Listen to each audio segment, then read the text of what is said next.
ನಿಮ್ಮಂತ ನೀತಿಗೆಟ್ಟ ನಾಲಾಯಕರ ಕೈಯಿಂದ ಸಾಯಲು ನಾವೇನು ಗತಿಗೇಡಿಗಳಲ್ಲ. ನಿಮ್ಮಂತ ಭಂಡ ಶ್ರೀಮಂತರ ರುಂಡ ಹಾಸ ಪುಂಡ ಹುಲಿಗಳು ನಾವು.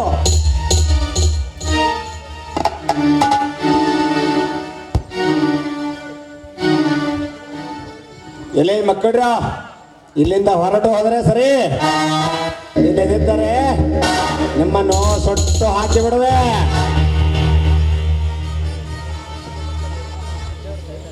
ಸುಟ್ಟು ಹಾಕುವಂತೆ ಮುಂಚೆ ಮಗನೇ, ಈ ಕಂಡುಗಳಲ್ಲಿ ನಿನ್ನ ಕೊಳ್ಳೆಗೆ ಬಿತ್ತೆ ಅಂತ ತಿಳಿದುಕೋ.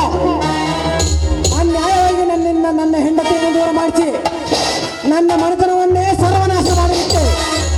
ನೀನಿನ್ನು ಜೀವಂತವಾಗಿ ಬದುಕಿರಬಾರದು. ನೇಮಿಸಿಕೊಳ್ಳೇ ಮಗನೇ ನಿನ್ನ ಕುಲ ದೇವತೆಯನ್ನು. ಜಯ ಪರಶುರಾಮ.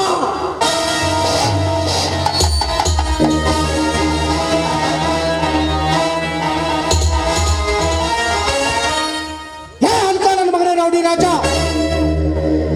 ನನ್ನ ಹೆತ್ತ ತಂದೆಯನ್ನು ಕತ್ತನ್ನೇ ಕತ್ತರಿಸಿ ನನ್ನ ಮನೆ ಮಸಣ ಮಾಡಿದೆಯಲ್ಲ, ನೀನಿಂದು ಜೀವಂತವಾಗಿ ಬದುಕಿರಬಾರದು ಮಗನೇ. ನೆನಸಿಕೋ ನಿನ್ನ ತಂದೆ ತಾಯಿಯನ್ನ. ಕೈ ಬದಲಾವಣೆ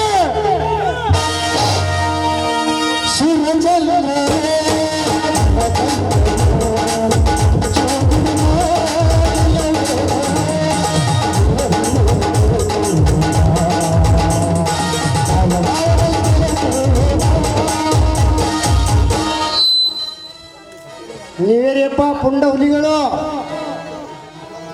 ಹೌದು ನೋಡ್ರಿ ಅಪ್ಪ, ಈ ಗುಂಡಾಗಳು ಚಂಡ್ ಹಾರಿಸಿದ ಪುಂಡ ಹುಲಿ ಅಂದ್ರೆ ನೀವೇ ರೀ ಅಪ್ಪ. ಈ ಶ್ರೀಮಂತರ ಬೆನ್ನ ಹತ್ತಿ ಬೆಚ್ಚ ಬೆಳಗನ ನಮ್ಗೆ ಉಪವಾಸ ಮಾಡಿದಂಗ ಏನ್ ನೋಡ್ರಿ. ನಮ್ದು ಏನ್ರಿ ತಪ್ಪಾಗಿತ್ತಂತ ಕ್ಷಮಿಸ್ಬಿಡ್ರಿ ಅಪ್ಪ. ನಾವೇನು ಮನುಷ್ಯರಾಗ ಬಾಳ್ತೇವ್ರಿ. ಆಯ್ತು ಶೆಟ್ಟಿ, ನಿಮ್ಮ ತಪ್ಪು ನೀವೇ ಒಪ್ಕೊಂಡಿದಿರಲ್ಲ, ಅಷ್ಟೇ ಸಾಕು. ನಾವು ಹೋಗಿ ಬರೋನ್ರಿ. ಆಯ್ತು ಶೆಟ್ಟಿ, ಮಾರಿಗುಡಿ ಹೋಗಿ ಬನ್ನಿ. ವಿಕ್ರಮ, ಅನ್ಯಾಯವಾಗಿ ನನ್ನ ಅಣ್ಣನನ್ನು ವ್ಯರ್ಥ ಹೊರನಿಂದ ಪಾಪಿ ನಾನಪ್ಪ. ದಯವಿಟ್ಟು